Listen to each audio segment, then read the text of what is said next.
17e vidéo et c'est aujourd'hui une petite astuce pour la Mongolie. Une astuce qui m'a beaucoup servi pendant mon trip. Effectivement, au début, je me suis dit tiens, je vais aller en Mongolie, visiter le désert de Gobi, Ulaanbaatar, cet empire que Genghis Khan a créé depuis la Chine jusqu'à la Russie, Moyen-Orient, l'Asie centrale. Il a même été jusqu'en Autriche. C'est pour vous dire, c'est le plus grand empire qui a jamais été créé dans le monde entier. Et je m'étais dit, moi je vais y aller comme ça, je vais louer une petite voiture avec ma copine Kim, ma copine allemande avec qui j'ai fait la Mongolie. Et puis ça va être plutôt tranquille quoi. Ouais, on va aller louer une voiture et puis on va se retrouver dans le désert, tout seul avec notre petit GPS. Et finalement, après avoir eu quelques recommandations des locaux, on s'est rendu compte que c'était pas possible, ou en tout cas que c'était vraiment compliqué et dangereux. Pourquoi? Parce que effectivement c'est un désert où le GPS passe pas forcément tout le temps, où les routes, alors qu'on n'y était pas en période touristique forte, en octobre-novembre 2016, les routes n'étaient pas faites. Bref, c'était super compliqué. Donc, on a réfléchi un peu, on s'est dit bon ok, on va jouer les aventuriers, d'accord, mais on a envie de vivre quand même, ouais, faut pas déconner.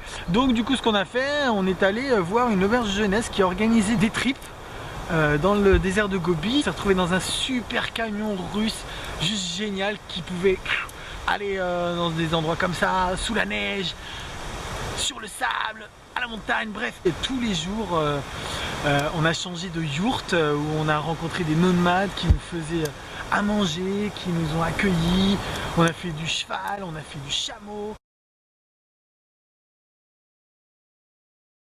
On a vu comment ils faisaient l'élevage de leur bétail, comment ils montaient et démontaient leur yourte, comment ils allaient se protéger du vent en période hivernale. Bref, on a réussi à vivre un petit peu avec eux cette vie de nomade.